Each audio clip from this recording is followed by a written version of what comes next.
आज हम राष्ट्रीय आय एवं योग्यता आधारित छात्रवृत्ति परीक्षा 2025 के विज्ञान से संबंधित प्रश्नों को हल करेंगे। क्वेश्चन नंबर 91 से विज्ञान के प्रश्न प्रारंभ होते हैं, तो हम यहीं से हल करना प्रारंभ करते हैं। कह रहा कार्य करने की क्षमता को क्या कहते हैं? तो कार्य करने की क्षमता क्या कहते हैं? ऊर्जा कहते हैं। तो ये हमारा विकल्प सही हो जाएगा। फिर निम्नलिखित में गतिशील वस्तु कौन सी है? तो मेज स्थिर वस्तु में आएगा, टीवी ये भी स्थिर वस्तु में आएगा, उड़ता पक्षी तो हमारा उड़ता पक्षी जो होगा वो गतिशील वस्तु में आ जाएगा। अलमारी क्या है? स्थिर है, तो उड़ता पक्षी विकल्प सही हो जाएगा। कोई व्यक्ति कैपिटल आर त्रिज्या के वृत्ताकार मार्ग पर चलते हुए आधे वृत्त का रास्ता तय करता है, व्यक्ति का विस्थापन क्या होगा? तो ये वृत्ताकार पथ पर तय कर रहा है, वृत्त की त्रिज्या आर है, तो आधा रास्ता कहां से होगा? यहां से चलना प्रारंभ किया ए से, और कहां पर आ जाएगा? जस्ट ठीक सामने बी पर आ जाएगा। तो ये आधा रास्ता तय कर लिया इसने, यहां पर आएगा। तो विस्थापन किसे कहते हैं? प्रारंभिक बिंदु और अंतिम बिंदु के बीच चली गई न्यूनतम या कम से कम दूरी विस्थापन कहलाती है। तो ये जो कम से कम दूरी होगी वो वृत्त का व्यास होगा, और वृत्त का व्यास क्या? त्रिज्या का दुगुना होता है। तो यहां पर ये वाला विकल्प सही हो जाएगा। गुरुत्वीय स्थिति ऊर्जा का मात्रक क्या होता है? तो गुरुत्वीय स्थिति ऊर्जा हो या कोई भी ऊर्जा हो, उसका मात्रक क्या होता है? जूल होता है। किसी गतिशील वस्तु के लिए दूरी तथा विस्थापन में क्या संबंध होता है? तो किसी पथ या रास्ते की लंबाई को दूरी कहते हैं, और विस्थापन क्या करता है? प्रारंभिक और अंतिम बिंदु पर निर्भर करता है कि प्रारंभिक और अंतिम बिंदु में चली गई न्यूनतम दूरी क्या है। तो दूरी का मान जो होता है हमेशा विस्थापन से बड़ा होता है या विस्थापन के बराबर होता है। तो यहां पर कौन सा विकल्प? चौथा विकल्प हमारा सही हो जाएगा कि दूरी क्या होगी? विस्थापन से बड़ी होगी या इसके बराबर हो सकती है। कंपन करने वाली वस्तु द्वारा एक कंपन करने में लगे समय को क्या कहते हैं? तो एक कंपन करने में लगे समय को बोलते हैं आवर्तकाल या टाइम पीरियड कहते हैं। जो आवृत्ति होती है एक सेकंड में किए गए पूर्ण कंपनों की संख्या को आवृत्ति कहते हैं। और आयाम क्या कहलाता है? मध्यमान स्थिति से कंपन करने वाला कोई कण अधिकतम एक को जितना विस्थापित हो जाता है वो आयाम कहलाता है ना। तो यहां पर एक कंपन करने में लगे समय क्या कहेंगे? आवर्तकाल कहेंगे, टाइम पीरियड कहेंगे। त्वरित चालक किससे बनाया जाता है? तो त्वरित चालक जो बनाया जाता है वो तांबे से बनाया जाता है। निम्नलिखित में कौन सी दीप्त वस्तु नहीं है? तो यहां पर जो दीप्त वस्तु, जैसे पुस्तक दीप्त वस्तु नहीं है, सूर्य से प्रकाश निकल ये भी दीप्त वस्तु है, तारे भी है, एलईडी लाइट इमिटिंग डायोड जो घरों में बल्ब लगे रहते हैं वो भी दीप्त वस्तु में आएगा।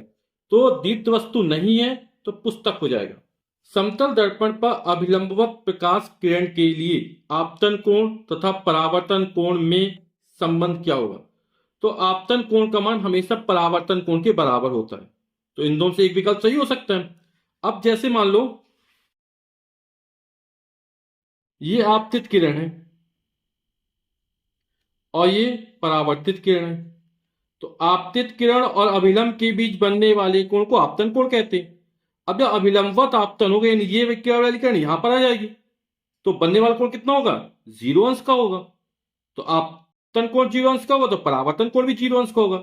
यानी जब अभिलंबवत आपतन होता है तो प्रकाश किरण जिस मार्ग से आती है उसी मार्ग से वापस चली जाती है। तो यहां पर अभिलंबवत आपतन के लिए आई और आर के मान बराबर कितना? 0 अंश होगा।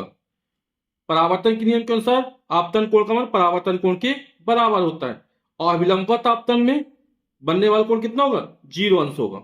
निम्नलिखित में पारदर्शी वस्तु कौन सी है? तो दफ्ती का टुकड़ा अपारदर्शी हो जाएगा, धातु की चार अपारदर्शी हो जाएगी, दर्पण भी अपारदर्शी हो जाएगा। ये परावर्तन की प्रक्रिया प्रयोग किया जाता है। स्वच्छ कांच, इसके आर पार प्रकाश निकल जाता है, तो यहां पर स्वच्छ कांच पारदर्शी वस्तु में आ जाएगा। मानव शरीर का सामान्य ताप क्या होता है? तो मानव शरीर का सामान्य ताप 37 डिग्री सेल्सियस होता है या 98.6 डिग्री फ़ारेनहाइट होता है। फिर इन धनुष के वर्णों में मध्य का वर्ण क्या होता है? तो इन धनुष में 7 रंग होते हैं, है ना। विबग्योर से violet, indigo, blue, green, yellow, orange और रेड, है ना। बैगनी, जामुनी, नीला, हरा, पीला, नारंगी और लाल। तो इसमें जो बीच में पड़ेगा वो कौन सा रंग पड़ेगा? हरा रंग पड़ेगा। निकट दृष्टि दोष की स्थिति में दूर स्थित वस्तु का प्रतिबिंब कहां बनता है? तो नाम से परिचित निकट दृष्टि दोष, यानी जो प्रतिबिंब बनता है वो निकट बन जाता है, यानी रेटिना के पहले ही बन जाता है ना। तो यहां पर ये दूसरा विकल्प सही हो जाए, रेटिना के पहले या सामने। और निकट दृष्टि दोष में निकट की वस्तु स्पष्ट नहीं दिखाई देती है, लेकिन दूर की वस्तु स्पष्ट दिखाई देती है। और निकट की वस्तु जब स्पष्ट नहीं दिखाई देती है तो इस दोष के निवारण के लिए अपन उत्तल लेंस का प्रयोग करते हैं। निम्नलिखित में ऊर्जा का नवीकरणीय स्रोत कौन सा है? नवीकरणीय स्रोत या असीमित संसाधन या न खत्म होने वाले संसाधन, है ना? तो लकड़ी, डीजल, पेट्रोल ये अनवीकरणीय ऊर्जा के स्रोत हैं। और सौर ऊर्जा, पवन ऊर्जा, जल ऊर्जा ये नवीकरणीय ऊर्जा के स्रोत हैं। तो ये हमारा विकल्प सही हो जाएगा। रासायनिक ऊर्जा का विद्युत ऊर्जा में रूपांतरण करने वाली युक्ति कौन सी होती है? तो रासायनिक ऊर्जा विद्युत ऊर्जा में जो बदले वो कहलाती है विद्युत सेल। विद्युत सेल एक ऐसा उपकरण होता है जो रासायनिक ऊर्जा को विद्युत ऊर्जा में बदलता है। जैसे विद्युत मोटर क्या करती है? ये विद्युत ऊर्जा को यांत्रिक कारण बदलती है। सोलर सेल क्या करता है? जो सौर ऊर्जा प्राप्त होती है उसको विद्युत ऊर्जा में बदलता है। और विद्युत सेल क्या करता है? रासायनिक ऊर्जा जो होती है उसको विद्युत ऊर्जा में बदलता है। तो क्रोमियम ऑक्साइड मिलाने से निर्मित कांच होता है। तो क्रोमियम ऑक्साइड जब मिलाया जाता है जो कांच होता है वो हरे रंग का होता है। पदार्थों में अणुओं के बीच लगने वाले आकर्षण बल का सही क्रम है। तो हम जानते हैं कि जो ठोस पदार्थ है उसमें अणु बहुत पास पास होते हैं। और बहुत पास पास होते मतलब क्या है? उसमें आकर्षण बल ज्यादा लग रहा है। द्रव में थोड़े दूर होते हैं यानी आकर्षण बल कम हो जाएगा, और गैसों में बहुत दूर दूर होते हैं यानी और कम हो जाएगा। तो ठोसों में अणुओं के बीच लगने वाला अंतर आणविक आकर्षण बल का मान बहुत ज्यादा होता है द्रव और गैस की तुलना में। तो यहां पर सही क्रम क्या हो जाएगा? तो ठोस में सबसे ज्यादा, उससे कम द्रव में और सबसे कम गैसों में। तो यहां पर दूसरा विकल्प क्या हो जाएगा? सही हो जाएगा। फिर प्रत्यावर्तित परिवर्तन का उदाहरण है। प्रत्यावर्तित परिवर्तन कहते किसे हैं? ऐसे परिवर्तन जिसमें हम परिस्थितियां उलट दें, है ना? तो जो पदार्थ होता है वो अपनी पूर्व अवस्था फिर से आ जाता है। जैसे दूध फट गया तो फिर से दूध नहीं बन पाएगा। मोम पिघलेगी तो फिर से जम जाएगी, फिर पिघल जाएगी। मोम का पिघलना, मोम का जलने की बात नहीं करने, मोम का पिघलना कैसा है? प्रत्यावर्तित परिवर्तन है।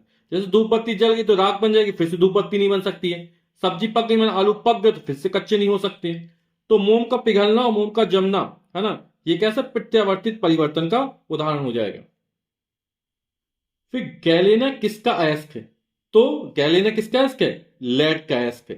जैसे कॉपर का अयस्क कॉपर ग्लांस होता है, एल्यूमिनियम का अयस्क बॉक्साइट होता है, जिंक का अयस्क कैलेमाइन होता है। इस तरह गैलेना किसका अयस्क है? लेड का अयस्क है। प्रयोगशाला थर्मामीटर के अधो बिंदु का ताप होता है। अधो बिंदु, जब हम सेल्सियस पैमाने की बात करेंगे तो वहां पे अधो बिंदु का तापमान 0 डिग्री सेल्सियस होगा। और जब आप फॉरेनहाइट पैमाने की बात करेंगे तो वहां पर अधो बिंदु क्या होगा? 32 डिग्री फॉरेनहाइट होगा। फिर अगर पदार्थ की सूक्ष्म इकाई है तो पदार्थ की जो सूक्ष्म इकाई होती है वो परमाणु होती है। कपास की खेती के लिए उपयुक्त तापमान है। तो कपास की खेती के जो उपयुक्त तापमान होता है वो 21 डिग्री सेल्सियस से 27 डिग्री सेल्सियस होता है। तो हमारा पहला विकल्प सही हो जाएगा। भेड़ के रेशों की चिकनाई, धूल और गट निकालने के लिए की जाने वाली प्रक्रिया कहलाती है। तो इसे बोलते हैं अभिमार्जन। तो हमारा दूसरा विकल्प सही हो जाएगा। फिर कह रहा है HCl plus NaOH gives X plus H2O plus ऊष्मा। तो अब अम्ल की किसी क्षार के साथ क्रिया होती है तो लवण तथा जल का निर्माण होता है। तो यहां पे क्या बनेगा? लवण बनेगा।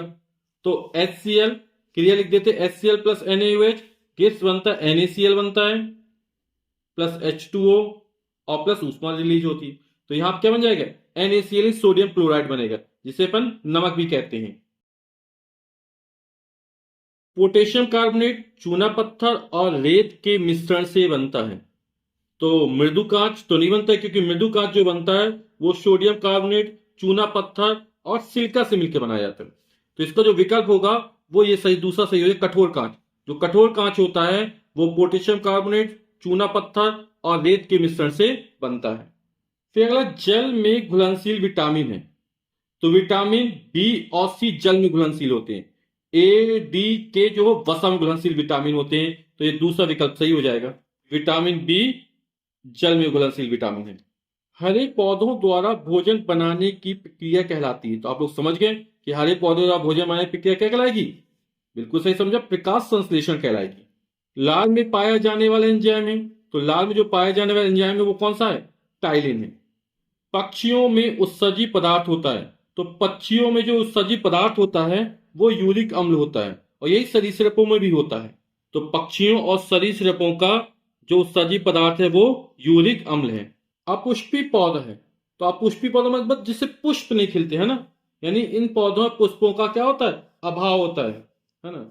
और इसके उदाहरण क्या हो जाएंगे, कवक हुआ, शैवाल हुआ, माश हुआ, फर्न हुआ।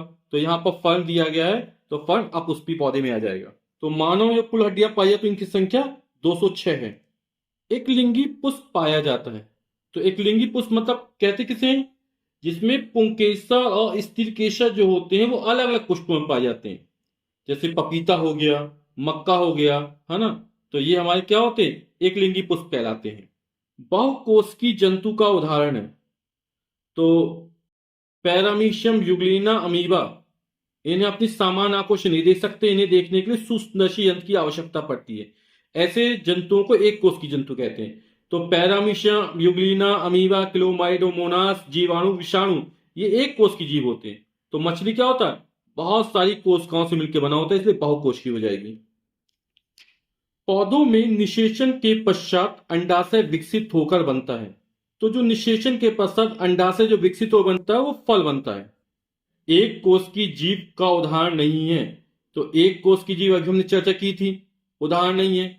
अमीबा, पैरामीशियम यूग्लिना ये एक कोष की जीव है, और जो नहीं है वो है केंचुआ। केंचुआ हमें अपनी सामान्य आंखों से देख सकते हैं, और जिसे भी आंखों से देख सकते हैं वो सब क्या है, बहुकोश की जीव है। तो इस परीक्षा में कुल 35 क्वेश्चन ही विज्ञान के पूछे गए हैं।